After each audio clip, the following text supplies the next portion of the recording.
চলো,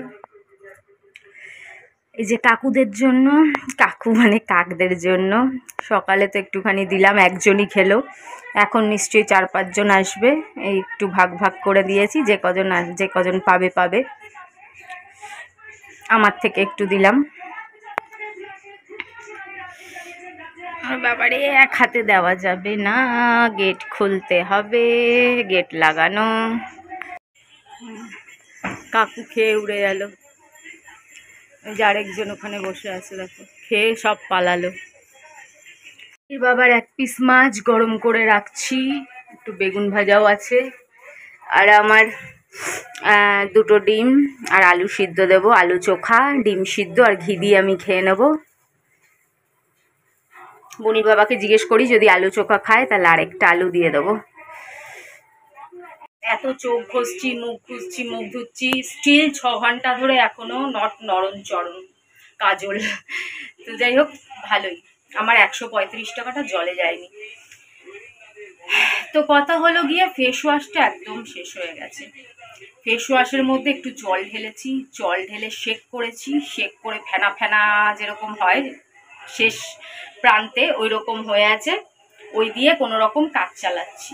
তো কদিন আগেই দেখলে তোমাদের দেখালাম যে আমি প্রায় স্কিন কেয়ার প্রোডাক্ট কিনেছি, এই তোমার 1300 টাকা সামথিং, 1300 টাকার মতন, কিন্তু তার মধ্যে ফেস ওয়াশটা অ্যাড করতে খেয়ালও ছিল না। তখন একটু কিপটামি করছিলাম, ভাবছিলাম ওই রাস্তা থেকে 20 টাকা 15 টাকা যেগুলো পাওয়া যায় ক্লিন অ্যান্ড ক্লিয়ার হ্যানা ত্যানা, ওগুলো ইউজ করবো। তারপর ভাবছি না, ওগুলো তো ইউজ করা ছেড়ে দিয়েছি, ওর মধ্যে হার্শ কেমিক্যাল বাগেরা থাকে, তো একটু ভালোটা ইউজ করাই বেটার। তো কি করব, বুকে পাথর রেখে আবার 600 টাকার প্রোডাক্ট আমার অর্ডার করতেই হলো। কেন, ঘরের মধ্যে ভিডিও করার সময় আমার ঠোঁটটা তো একটু কালো, সব সময় তো লিপস্টিক লাগানো আরও কালো হয়ে যাবে, লিপস্টিক লাগিয়ে ভিডিও করা যায় না। তো একটা লিপ বামের প্রয়োজন, এটার টুকটাক কিছু জিনিসের প্রয়োজন। আরেকটা জিনিস আছে যেটা আমি জীবনে কোনোদিন ইউজ করিনি, আমি ভাবতাম যে ওটা হয়তো রাস্তায় বেরোলে ইউজ করে, কিন্তু অনেক কিছু ভিডিও দেখে আমি জানতে পারলাম না, অ্যাকচুয়ালি ঘরে থাকলেও ইউজ করা উচিত। তো ভাবলাম চলো, আজ অবধি জীবনে কোনোদিন যেই জিনিস ইউজ করিনি, এত কম দামে যখন পাওয়া যাচ্ছে, আর ইউটিউব খুললেই প্রত্যেকে ইউজ করে ফেলেছে, এক আমিই আছি যে গরিব ভিখারি মানুষ যে মনে হয় আজ অব্দি ইউজ করেনি। তো ভাবলাম সেটাও অর্ডারই করেই দিই, এত গ্যাসে যখন আরেকটু যাক। তো আগের বার প্রায় 1300, এবার প্রায় 600, মানে ওই দেখতে দেখতে 2000 টাকার হয়েই গেল। বাবা কি কষ্ট হচ্ছে 2000 টাকা। তারপরে মনকে কিভাবে সান্ত্বনা দিচ্ছি জানো, মনকে এই ভেবে সান্ত্বনা দিচ্ছি, দুর্গাপুজোয় মানুষে 10,000 টাকা পার্লারে গিয়ে খরচা করে, হেয়ার স্ট্রেটনিং করে, হেয়ার কালারিং করে, হেয়ার কার্ল করে, লেয়ার কাট করে, পেডিকিওর করে, মেনিকিওর করে, ফেসিয়াল করে, কারো 10, কারো 12, কারো 15, আরও বড় বড় হাইফাই পার্লারে কারো আরও বেশি হয়ে যায়। মিনিমাম 5-6 হাজার টাকা তো মানুষ পুজোর আগে করে খরচা। একটু যারা গরিব আছে তারা 1000, 1500, 2000 তো করেই, অ্যাটলিস্ট ফেসিয়াল করায়, একটা পেডিকিওর মেনিকিওর করায়, একটা ভ্যাকসিন বাগেরা করায়, 1200, 2000, 1500 খরচা তো হয়ই। তা আমি নয় সেটা ঘরে বসে বসেই করলাম। এইসব ভেবে সান্ত্বনা দিতে দিতে একবার ক্যান্সেল, একবার এরম করতে করতে আবার সে একই কাণ্ড করতে করতে তারপরে বুকে পাথর রেখে অর্ডার দিয়েই দিছি। দূর ব্যাংক যা হবে দেখা যাবে, খুবই জরুরি জিনিস, না হলে নয়, দিয়েই দিলাম অর্ডারটা। চলো, হয়ে গেছে, এবার মেখে নেব, একটু সর্ষের তেল দেব, একটু নুন দেব আর মাখবো। আমি আর বুনোর বাবা ঘরে বসে আছি, হঠাৎ দেখলাম আপনি ফ্রিজের দরজা খুলে গেল। হঠাৎ দেখে বুনোর বাবা এরম করে চমকে উঠেছে, দেখছি আপনি ফ্রিজের, এই মা তুই এখন থেকে ওই অবধি হিলেছিস আমি দেখেছি। বুনোর বাবা মিথ্যা কথা বলবি না, কি কাণ্ড, আপনি এসব কি হচ্ছে কে জানে ভাই। ফ্রিজটাও গেছে এই ঘরে এসে খারাপ হয়ে, নষ্ট হয়ে যাবে। আগের বাড়িতে পুরনো ফ্রিজ ছিল, 5-6 বছর ধরে ছিল, কোনোদিন ম্যাগনেটের কিছু হয়নি, কোনো প্রবলেম হয়নি। এই বাড়িতে এসে নতুন ফ্রিজও ম্যাগনেটে প্রবলেম হচ্ছে, 4 বছরের ফ্রিজ।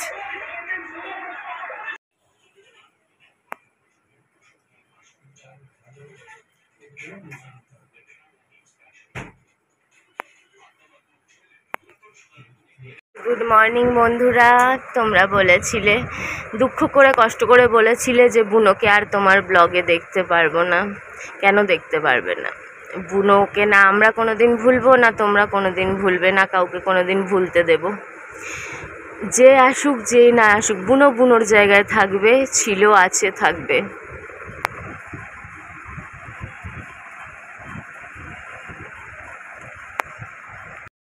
এমনিতেই ফেস ওয়াশ গেছে শেষ হয়ে, মানে জল মিশিয়ে রেখেছি, জল মিশিয়ে ঝাঁক হয়ে মানে শেক করে ঝাঁক করে যেরকমভাবে হয় না শেষ হওয়ার পরে ওরকমভাবে ইউজ করছি। 3-4 বার মানে মুখ ধুয়েছি, দুবার না 3 বার ফেস ওয়াশ নিয়ে এমনিতে তো নর্মালি একবারই ধুই, 2-3 বার ফেস ওয়াশ নিয়ে মুখ ধোয়ার পরে গিয়ে কাজলটা উঠেছে।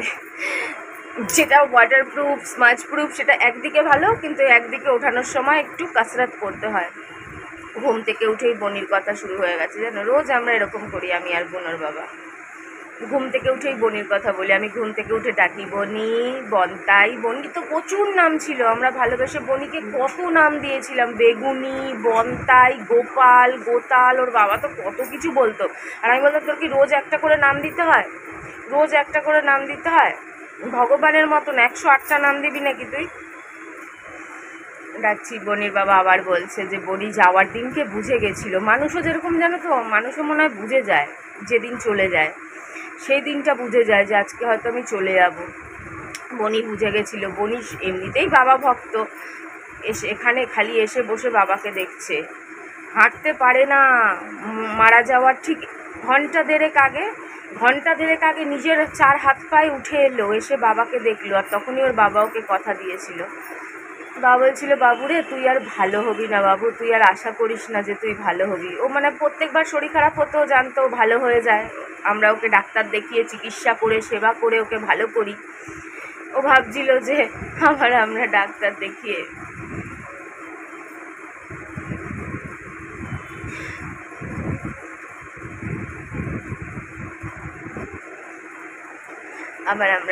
দেখিয়ে চিকিৎসা করে হয়তো ভালো হয়ে যাবে। তো মনির বাবা বলল তুই আর ভালো হবি না বাবু, আমি কথা দিচ্ছি তুই আবার জন্ম নে, আমরা তোকে আবার নিয়ে আসবো। ভালো লাগে না জানো, যতই ঘুরি ফিরি ভিডিও বানাই আর চেষ্টা করি, সন্তান হারা শোক ভোলা অত সোজা না। এই দুনিয়াতে যত মা তার সন্তান হারিয়েছে, প্রত্যেকটা মাকেই এক না একদিন তার সন্তানকে হারাতে হয়, নিজেকে হারাতে হয়, কাউকে না কাউকে হারাতে হয়, এটাই বাস্তব। কিন্তু আমি দেখেছি, নিজে ফিল তো করিনি।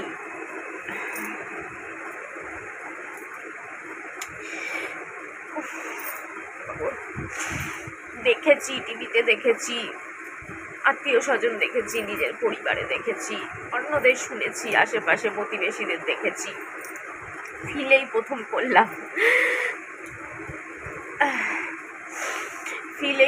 করলাম। খুব খুব বাজে, খুব বাজে, খুব কষ্টকর, খুব কষ্টকর। এ কষ্ট বলে বোঝানোর না, এ কষ্ট কেউ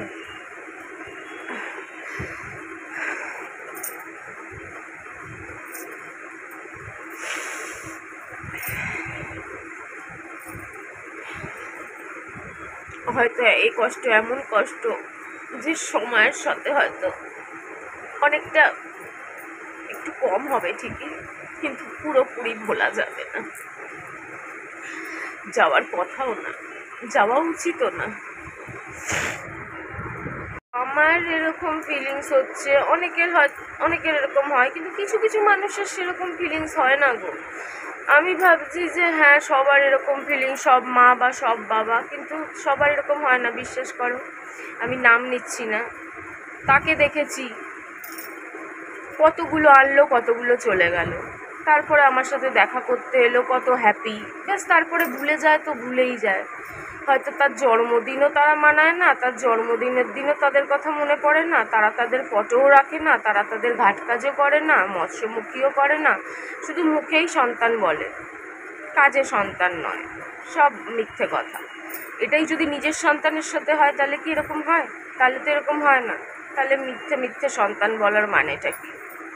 আমি যখন আমার সাথে বুনোর ফিলিংসটা শেয়ার করতাম, তখন বলতো সে বোঝে, তারাও বোঝে, তারও সন্তান ছিল, চলে গেছিলো। কিন্তু আমি ফিল করেছি এটা 100% মিথ্যে কথা। তারা কুকুরকে কুকুরের মতনই দেখে। হ্যাঁ, একটু মায়া দয়া তো থাকেই। একটা পশুর সাথে থাকতে থাকতে মানুষের ঘরে একটা যদি পাখিও থাকে, একটা ছোট বা পাখি আসা যাওয়াও করে, তার প্রতি একটা মায়া হয়, সেই একটা হালকা মায়া, ব্যাস। এর চেয়ে বেশি এক্সট্রা অর্ডিনারি কিছুই না। এরকম অনেক মানুষ আছে যারা অতটা মন দিয়ে ডিপলিভাবে করে না, তাই এতটা কষ্টও ফিল করে না।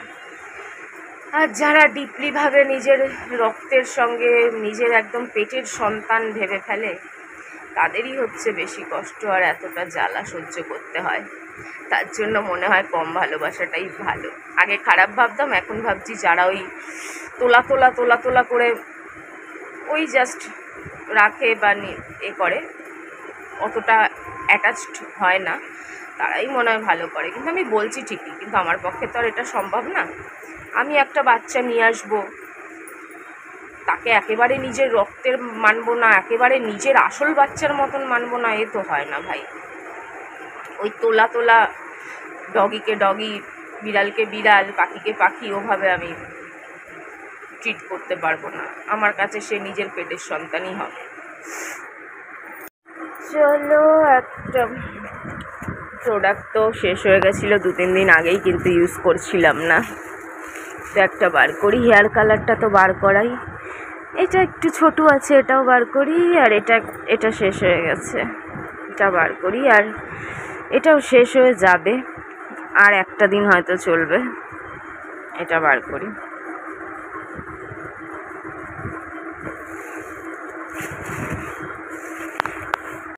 তো অ্যালোভেরা জেলটা লাগালাম।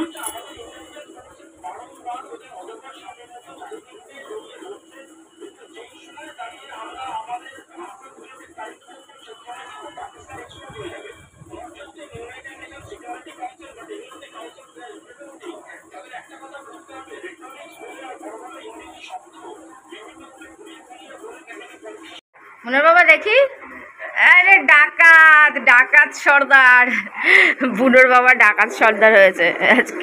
আজকে রান্নাবাড়ি বন্ধ, বাথরুম ঘষাই কাজ চলবে। বুনোর বাবা করবে বাথরুম ঘষাই, আমি করব এইগুলো ঘষাই।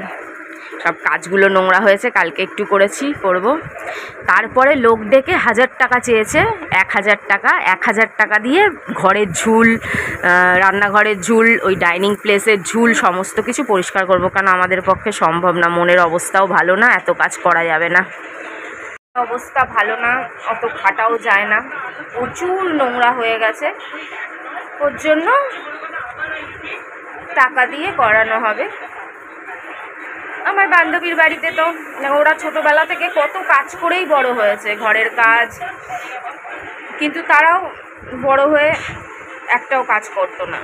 2টো করে হেল্পিং হ্যান্ড রাখা ছিল। এদিকে ওরা ছোটোবেলায় কাজ করেই বড় হয়েছে। ওরাই গল্প করেছে, ওদের মুখেই শুনেছি, কিলোয় বাসন মাজাতো, মেয়ে ছিল বলে কিলোয় বাসন মাজাতো, কিলোয় জামা কাপড়, ঘর ঝাড়ানো, ঘর পোছানো, কাজ করতে খাটতে বড় হয়েছে। কিন্তু তারাই বড় হয়ে আবার পয়সা দেখে তারাই হেল্পিং হ্যান্ড ছাড়া চলতো না।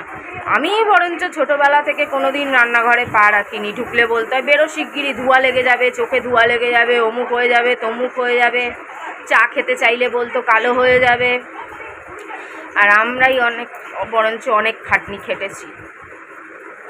বুনোর বাবা তো ভারী জিনিস বয়ে আনতে চায় না, তাই কত 35 না 36 টাকা দিয়ে আপাতত 1 কিলো গম এনেছে। তারপর আবার রিক্সা ভাড়া দেব, তারপরে যদি একবারে 4-5 কিলো চাল আনাই। আর ওই উনি যে রেশনের চাল যে 17 কিলো দিয়ে যায়, যাই দিয়ে যাক, 17 দিক 15 দিক, তো ওইটা উনি পেলে উনি দিয়ে যাবেন 500 টাকার, তাহলে ঠিক হবে।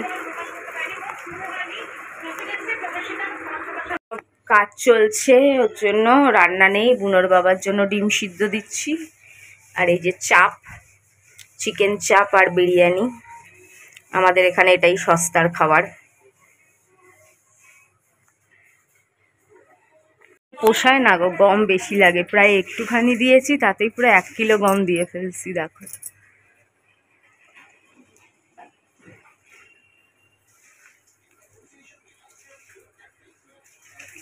ও বাথরুম কেরম চকচক করছে।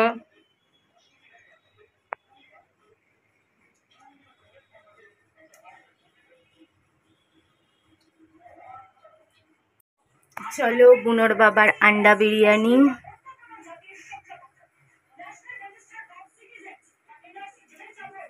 আর আমার চিকেন চাপ বিরিয়ানি।